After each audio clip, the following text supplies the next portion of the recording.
লা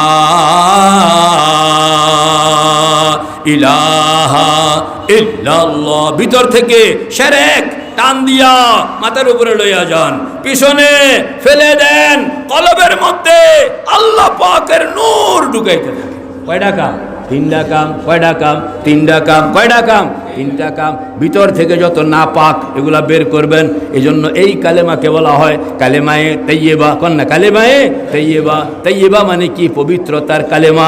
ওই কালেমা যেই কালেমা অপবিত্রকে পবিত্র বানায়, নাপাককে পাক বানায়। কথা কোন? অপবিত্রকে পবিত্র বানায়, নাপাককে, সেই কালেমাকে বলে কালেমায়ে তাইয়্যিবা। সকলের কাছে আছে কিন্তু কেউ এটাকে ব্যবহার করে না। সকলের কাছে আছে কেউ, এটা কেউ কি ব্যবহার করতে হবে কেমনে? লা, দেখান না, দেখান দেখান। লা,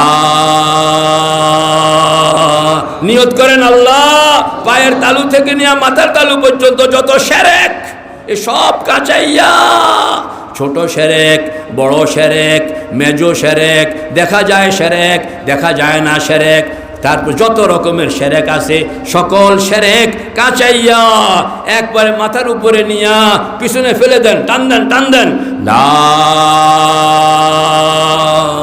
পিছনে ফেলে দেন, ইলাহা, কলবের মধ্যে নূর ঢুকান, ইল্লাল্লাহ। বুঝা বুঝা, খালি বুঝন ছাড়া করলে সওয়াব হইব কিন্তু কাম হইব না। কথা বল না? বুঝন ছাড়া পড়লে সওয়াব তো হবে কিন্তু যেই কাম হওয়ার কথা এই কাম হবে না। আর বুঝা বুঝা করলে আপনার বেশিক্ষণ লাগে না, মোটামুটি আপনি আধা ঘন্টা জিকির করবেন বুঝা বুঝা, আধা ঘন্টা পরে দেখবেন যে আপনার শরীরটা পাতলা হয়ে গেছে। আল্লাহু আকবার। এজন্য আবার দেখেন না, দেখেন না, শিরক বাইর করেন, এবার কুফর বাইর করেন। কুফর, কুফর, কুফরগুলো যত কুফরি আছে, লা ইলাহা ইল্লাল্লাহ নিয়ত করবেন।